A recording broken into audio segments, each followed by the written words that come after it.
Vibrant Gujarat global summit 2024ની pre event તરીકે statue of unity Ektanagar ખાતે 16 થી 18 ડિસેમ્બર દરમિયાન વાર્ષિક એડવેન્ચર ટુરિઝમ કન્વેન્શન 2023 યોજાઈ રહ્યું છે।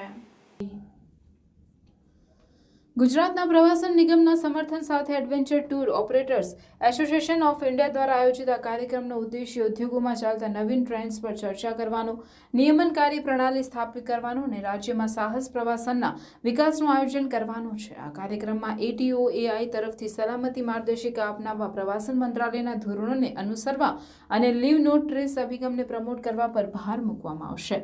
આ કાર્યક્રમમાં ગુજરાતના મુખ્યમંત્રી ભૂપેન્દ્ર પટેલ, અરુણાચલ પ્રદેશના મુખ્યમંત્રી પેમા ખાંડુ, ગુજરાતના પ્રવાસન મંત્રી મુળુભાઈ બેરા, કેન્દ્રીય પ્રવાસન મંત્રાલયના સચિવ વી વિદ્યાવતી, ગુજરાત પ્રવાસન વિભાગના સચિવ હાર્દિક શુક્લા, ATOAI પ્રમુખ Padmashri Ajit Bajaj, deputy chief of the army staff DCOAS lieutenant general Rakesh Kapoor અને ગુજરાત ટુરિઝમના managing director doctor Saurabh Pardhi સંબોધન કરશે।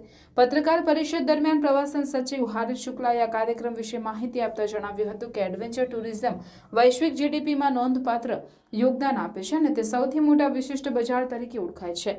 ATOAIના સહયોગથી અમે ગુજરાતમાં એડવેન્ચર ટુરિઝમને એક્સપ્લોર કરીશું અને સમગ્ર ગુજરાતમાં એડવેન્ચર પ્રવૃત્તિઓ થાય તેના પર ધ્યાન કેન્દ્રિત કરીશું। અમારો ઉદ્દેશ આગામી 2 થી 3 વર્ષમાં રાજ્યને એક મુખ્ય એડવેન્ચર ટુરિઝમ ડેસ્ટિનેશન તરીકે સ્થાપિત કરવાનો છે।